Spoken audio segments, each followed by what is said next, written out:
That's it. That's all, folks. The league has wrapped up, and I don't just mean our league, the NFL as well. Obviously, the Super Bowl was a couple of days ago now. Hopefully, everyone enjoyed it. This will be the last video in this particular series. I'll talk a little bit about that at the end. But I do, before I get to our league results, I'm going to try not to roll your eyes when I say this, I do have a few thoughts on the Super Bowl game itself. Then we'll get to how the league panned out. So bear with me.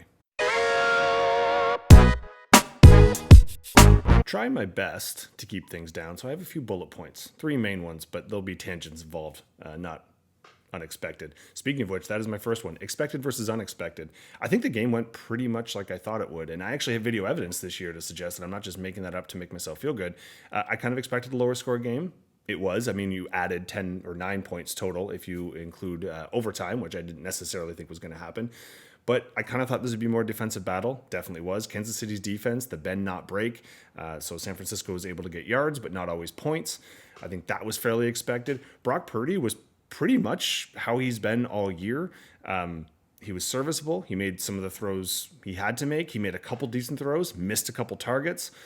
He seems to have a playoff voodoo with this. He throws one pick a game, and whether it's picked or not, in Detroit, it bounced off a helmet, not picked. Kansas City in overtime, just not picked when it probably should have been.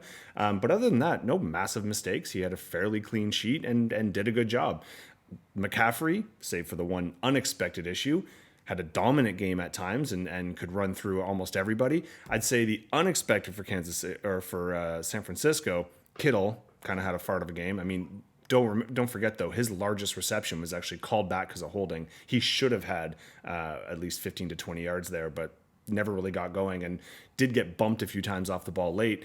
But for the most part, I think we saw what we thought we would see. Even, Kansas City's offense didn't really get going, but that's been them in the playoffs. But that does flip to my unexpected. Sometimes what's the most unexpected can be a surprise. Like I would say Kansas City receivers, they've had an issue for a while, but they've started to build a little bit of momentum in the playoffs. And aside from MVS forgetting which way to go in overtime and costing the yards by trying to go backwards, they had a great game. Obviously, they're the ones who got in the end zone, the Hardmans of the world, and especially at the end there. But even some of the bigger plays came from not their, Kelsey had a great game or a great second half, I suppose we could say. But that might be a surprise. Or the kickers, both having phenomenal games. Now, I think the Kansas City kicker, that's expected. But Moody, you could have gotten decent odds that he would have missed a field goal. 2 50-yard field goals, pretty ice in the veins. Little bit controversial on the extra point, whether it was blocked, and obviously you don't blame a kicker for being blocked. But if it's an extra point, some kickers do have the strategy of just going straight upstairs to avoid the block, and he didn't. Maybe a rookie mistake, but depends who you talk to on that one. But one of the biggest surprises I had was actually a group that I thought was good in San Francisco's defense, playing even better than I thought they could actually play. They were putting a lot of pressure on Mahomes. He looked uncomfortable, which is very rare for Mahomes, especially early on in the game. And it's probably why most of us didn't really enjoy the first 3 quarters of the game. There wasn't a lot of momentum. It was very chunky. It felt very rushed, even when Kansas City was doing something more positive. San Francisco's defense really did have pace of it. So for me, that was kind of the balance of expected, unexpected. I think the second point I wrote down, well, I know the second point I wrote down, it's not what you do always, but when you do it. Now, obviously, what you do matters, but when is much more vital. And I think, looking at Mahomes' turnover, kind of unexpected, but happened in the first half, didn't end up biting them because when San Francisco scored, it was never off of one of their turnovers. And this is one of those kind of themes we've had for the playoffs, where analytics and how much can it measure and not measuring momentum. I think there is something to be said for when you turn the ball over and the other team doesn't score, which happened twice for San Francisco. They didn't score after either of the turnovers. That does actually mean something, right? I think that if you can make a mistake and then come out of it and say, well, lesson learned, let's just move on, didn't cost us anything, that's different than, even if it's 3 points, it's 3 points in the back of your head that you gave them. So while they did eventually, score on subsequent possessions, I do think that matters. Take even Pacheco's cough up and McCaffrey's cough up. Came at really bad times, right? McCaffrey, San Francisco was running it down their throat. This would have been the first score of the game. This was the first possession. They're in the, enough of a zone that they at least should have gotten a field goal, and he chunks it. Same. The entire first quarter, Chiefs aren't really getting much on the go. They finally have that huge breakout play, and then Pacheco coughs it up, right in the red zone and in a place they don't want to be in. I think you could say the same thing about the punt, and it's funny, if you look at the punt and the fumble, it's easy at first just to be like, how do you make that mistake? How do you kick a ball mistakenly? How does it hit your foot? And then when you watch it in replay and think about it, you're like, how does that not happen like all the time? That just kind of seems like you're blocking. You would have no idea where the ball's going. The ball's coming in at a crazy angle. If it's dropped, it bounces in weird ways. Like, how does that not happen like at least once a game? But that shifted everything, right? And just the timing of that. But the big difference right away, here's an issue, here's a turnover, Kansas City scores right away. And I think that puts a big dent on the momentum. So again, not measurable, not something we can throw a number in front of, but I think that matters. The last little bullet point I had down here was just talking about legacy. This is obviously both good and bad.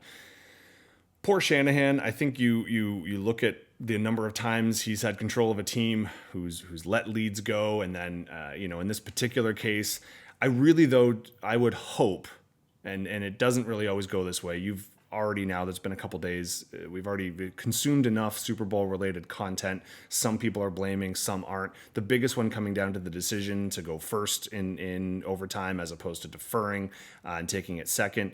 Now, it stinks because it already fits the narrative. We know the fact that he's screwed this up before, or screwed it up before. The teams that he's had have coughed up leads, and they're great bridesmaids, but never the bride kind of situation. And unfortunately, I think this call makes that narrative. Now, it's also funny, once something is a dominant narrative, all you really have to do is say something different. Like, I love now, it's like, well, do you want the ball first or second? And Shanahan's like, no, we wanted it third. I get what you're saying. And again, put another quarterback back there and assume you're getting a third possession. Don't go against Patrick Mahomes and think you're going to get a third possession. That's your mistake, right? And if you think about it, this idea first, second, yes, the analytics, it's very slight that you should give the ball up and you should have it second, but it really is, reading momentum of a game. But I would say I've listened to a number of podcasts and read some articles since then, and one thing that's kind of stuck with me, it was actually by Bill Simmons, just kind of saying, and this made sense to me, it was a passing line that he had, but it's the idea of blackjack, right? And where's the advantage? Well, the dealer goes second, right? Because the dealer doesn't show you both cards. If the dealer were to show you both cards, then you would know maybe the 10 is up, but maybe it's only 6 behind. And if you don't need more than, that they're likely to bust, then you play more conservative. Or if they have 20 and you have 18, you're still going to hit. So there's a reason that they don't show you both cards, because then they get to go last. And there's an advantage in knowing that, right? And I think here, if San Francisco would have let Kansas City do whatever, then obviously they go for it on 4th and 3, right? And they try and do their best to score because they know they have to. I actually think it probably reflects more the fact that they didn't have confidence in their offense as much as they had confidence in their defense. And I think it's a lot easier to tell someone like Brock Purdy, who's young and still, getting his handle on things, hey, if you don't score in this drive, it's no big deal because our defense is awesome and we're going to stop them and we'll come back in the third possession we got him. As opposed to Mahomes, where apparently if you listen to a lot of the Kansas City media, they wanted the ball second because if San Francisco scored, they had already a play in mind that they were going to go for 2 and go for the win, which sounds ballsy, but if you need a couple yards to win the Super Bowl, I can see them doing that. I know sometimes you can say things and in retrospect sound great. I actually believe this one. I think they would have done that because they're there to win. And I think Shanahan was trying to play a little bit safer. In this particular case, it burnt him. I still don't think they cost it. I actually don't think San Francisco necessarily lost this for themselves. They just got beat by the other legacy that obviously got cemented. We got Mahomes. Now, this is funny because throughout this playoff run, he's defied analytics and odds, and his team has not been fantastic, but he has been, and obviously his team did step up. I think the defense is probably not getting as much attention as it maybe should, but certainly this now puts him in that echelon. And I do always think it's funny, this idea of the GOAT, which is such a funny thing that becomes a compliment just because it can stand for something. I think regardless, I know the Brady people are going to suggest, he's obviously had a way longer career and he beat Mahomes twice in the playoffs. So Mahomes is never going to pass Brady in a lot of people's eyes. But this is one of the best starts of any player's career, I think, that we have. And at least now it's in that conversation of he certainly is the kind of player that you're uncomfortable or over comfortable watching. And what I mean by that is I almost never cheer for the favorite. I remember going through Jordan's years. I was not a big Jordan fan. I like him now in retrospect, but I didn't cheer for him at the time. You could probably say the same about Brady. You can say the same about most dominant players. I've always been on the receiving end of when they have the ball, you just feel horrible because they're probably going to screw you over, right?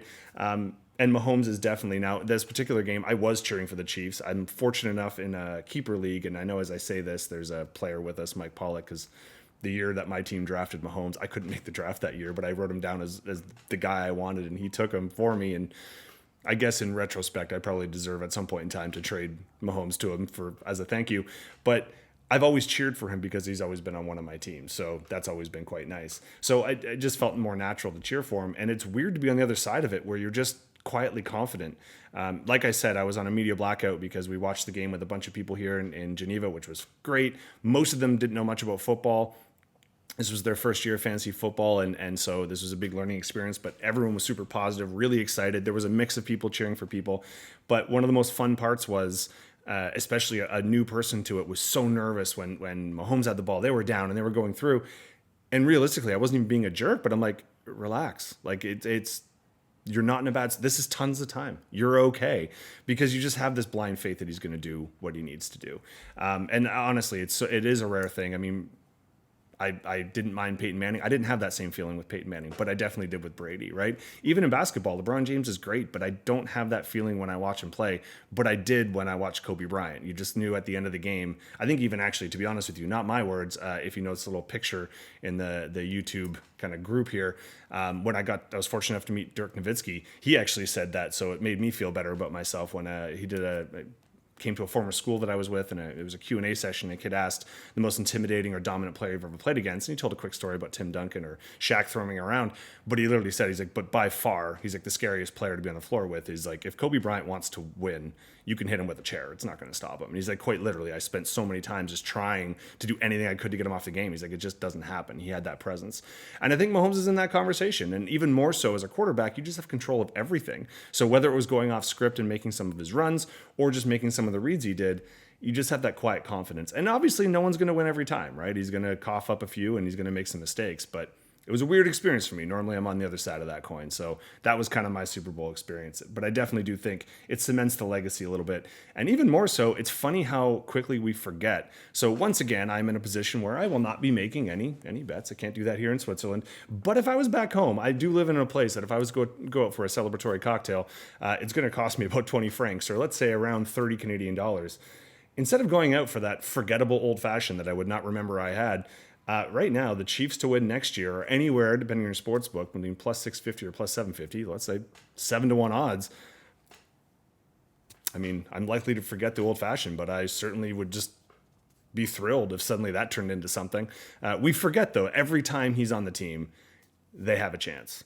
Doesn't mean they're going to win next year. In fact, it probably means that they won't, because 3 in a row is pretty much impossible, and I don't know how many more kind of runs they can go on like this, but anyway, that was one of my takeaways. He's definitely on that echelon for me.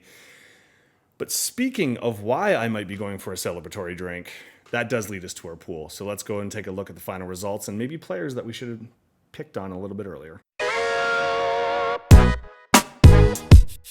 Let's not get crazy excited here. This is not the final of the pool. I just think it merits to who had the best last game.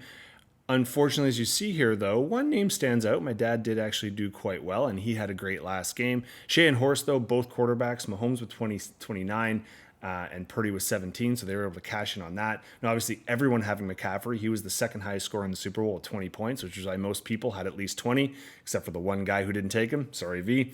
In terms of receivers, and you're going to see this when I get to I'm going to go over all of the position players after I just talk about our pool in terms of who are maybe the best bets this year. In similar form, the receivers were all over the map. So Jennings had the best receiver output. No one obviously had him because he only would have scored 2 of your 4 games. Hardman would have been the second highest receiver. Kelsey was the top receiver that anyone actually took, and he got 9 points. So we'll see how that kind of breaks down, but that's actually not unfamiliar to how things are going. Now, what is even more important, though, let's take a look at our final league standings.